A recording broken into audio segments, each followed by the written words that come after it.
আচ্ছা ভাবুন তো, সকালে দাঁত পরিষ্কার করতে যে টুথপেস্ট ব্যবহার করছেন সেটার ভেতরেই যদি থাকে ছোট ছোট মাইক্রোপ্লাস্টিক কণা, আর তা থেকেই শরীরে বাসা বাঁধে বড় বড় রোগ, তাহলে কেমন হবে?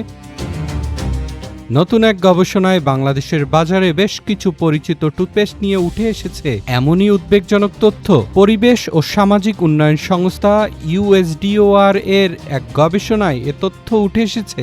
বাজার থেকে সংগ্রহ করা 19টি ব্র্যান্ডের 34টি টুথপেস্টের নমুনার মধ্যে 26টিতেই মাইক্রোপ্লাস্টিক পাওয়া গেছে। গবেষণায় প্রতি 100 গ্রাম টুথপেস্টে 20 থেকে সর্বোচ্চ 320টি পর্যন্ত মাইক্রোপ্লাস্টিক কণা শনাক্ত হয়েছে। জীবন অবাক না করলে কে করবে? 28% মিল্ক ফ্যাটের অবাক করার সাথে ফ্রেশ মিল্ক পাউডার। জীবন অবাক করুক প্রতিদিন। এরই মধ্যে সবচেয়ে বেশি পাওয়া গেছে মেডিপ্লাস ফ্লুরাইড জেলে, যার কণার সংখ্যা 320টি। ক্লোজ আপ রেড হট ও ক্লোজ আপ মেন্থল ফ্রেশে পাওয়া গেছে 160টি করে। কোদম্য আল্ট্রাশিল্ড ফর্মুলায় ছিল 140টি, সিগন্যাল গ্রিন টিতে 120টি, পেপসোডেন অ্যাডভান্স সল্ট ও হিমালয়া কমপ্লিট কেয়ারে 100টি করে, আর সেন্সোডাইন ফ্রেশ মিন্টে পাওয়া গেছে 80টি করে মাইক্রোপ্লাস্টিক কণা।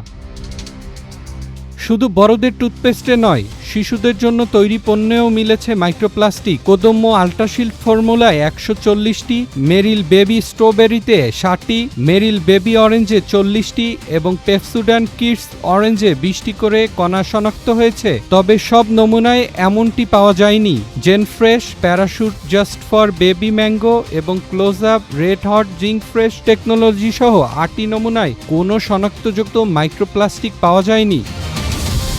আরও একটি বিষয় হলো, গবেষণা অনুযায়ী কোনো টুথপেস্টের প্যাকেটেই মাইক্রোপ্লাস্টিকের তথ্য উল্লেখ নেই। ফলে ভোক্তারা অনেক সময় না জেনেই এসব পণ্য ব্যবহার করছেন। বিশেষজ্ঞরা বলছেন এ বিষয়ে পরিষ্কার নীতিমালা, লেবেলে উপাদানের তথ্য এবং নিয়মিত নজরদারি জরুরি। সৈয়দ আসিফ আহসান, নিউজ ডেস্ক, দৈনিক ইনকিলাব।